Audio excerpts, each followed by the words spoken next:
ভারতের ম্যানচেস্টার বলা হয় গুজরাটের আমেদাবাদকে। কিন্তু এটা জানো কি যে ভারতের টেক্সটাইল সিটি কাকে বলে?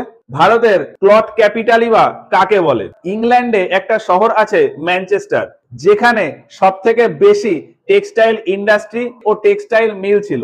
আমেদাবাদে ঠিক সেই রকমই প্রচুর পরিমাণে কটন মিল রয়েছে, আর সব থেকে ভালো কোয়ালিটির সুতির কাপড়ও তৈরি হয় আমেদাবাদে। এই জন্যই আমেদাবাদকে বলা হয় ভারতের ম্যানচেস্টার। কিন্তু কটন, সিল্ক আর উল মিলিয়ে প্রচুর পরিমাণে টেক্সটাইল মিল রয়েছে মুম্বাইতে, এবং সব থেকে বেশি রেডিমেড গার্মেন্টসও তৈরি হয় মুম্বাইতে। এই জন্যই মুম্বাইকে বলা হয় ক্লথ ক্যাপিটাল অফ ইন্ডিয়া।